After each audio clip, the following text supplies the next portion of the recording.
शिवरायांच्या सागरी स्मारक भूमिपूजन कार्यक्रमासाठी राज्याच्या विविध जिल्ह्यातून जल आणि मातीचं एकत्रीकरण करण्याचा कार्यक्रम पार पडला। चेंबूरमध्ये पार पडलेल्या या कार्यक्रमानंतर गेटवे ऑफ इंडियापर्यंत रॅली काढण्यात आली। यावेळी भाजपचे सर्व नेते आवर्जून उपस्थित होते। मुख्यमंत्र्यांनी यावेळी संवाद साधत विरोधकांना टोला लगावला।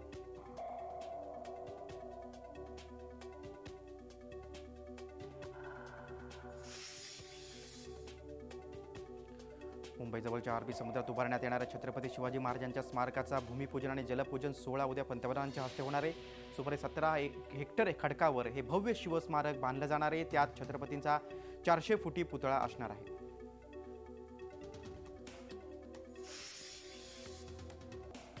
मुंबईतल्या राम मंदिर रेल्वे स्टेशन उद्घाटनाच्या कार्यक्रमात झालेल्या घोषणाबाजीचा उद्धव यांनी समाचार घेतला। दुसरीकडे शिवस्मारक श्रेयवादावरून त्यांनी पक्षाचे सर्व मंत्री, मुंबईतले आमदार आणि विभाग प्रमुखांची बैठक बोलावली। या बैठकीत बीकेसीमध्ये होणाऱ्या मेळाव्यात शक्ती प्रदर्शनासाठी मोठ्या प्रमाणावर हजर राहण्याचे आदेश देण्यात आले।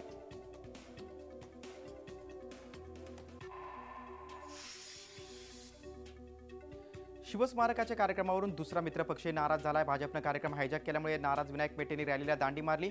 चेंबूरचा कार्यक्रम आटोपल्यानंतर काढण्यात आलेल्या रॅलीत मेटे सहभागी झाले नाहीत, तर स्वाभिमानी शेतकरी संघटनेचे खासदार राजू शेट्टी यांनी या कार्यक्रमावरून भाजपावर जोरदार टीका केली।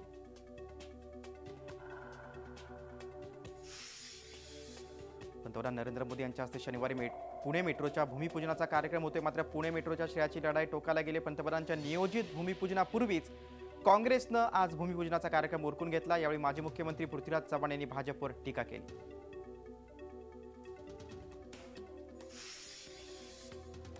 नाशिक कारागृहातील कैदी सर्रासपणे मोबाईल फोनचा वापर करत असल्याचं झी24 तासनं उघड केल्यानंतर कारागृह प्रशासनाला जाग आली। तुरुंग महानिरीक्षकांनी जेलमधील 3 अधिकाऱ्यांवर निलंबनाची कारवाई केली। सुनील कव्वर, कैलास भवर आणि गणेश मानकर अशी त्यांची नावं आहेत।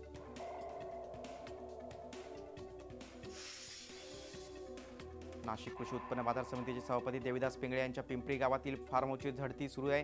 कर्मचाऱ्यांच्या फरकाची 57 लाख रुपयांची रक्कम अफरातफर केल्याच्या आरोपावरून पिंगळे सध्या पोलीस कोठडीत आहेत।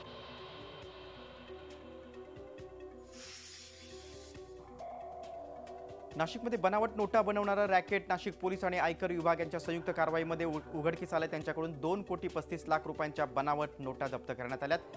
या प्रकरणी राष्ट्रवादी काँग्रेसचा शहर कार्याध्यक्ष छबू नागरे आणि नाशिकमधील वादग्रस्त घंटागाडी ठेकेदार रामराव पाटील याला अटक झाली।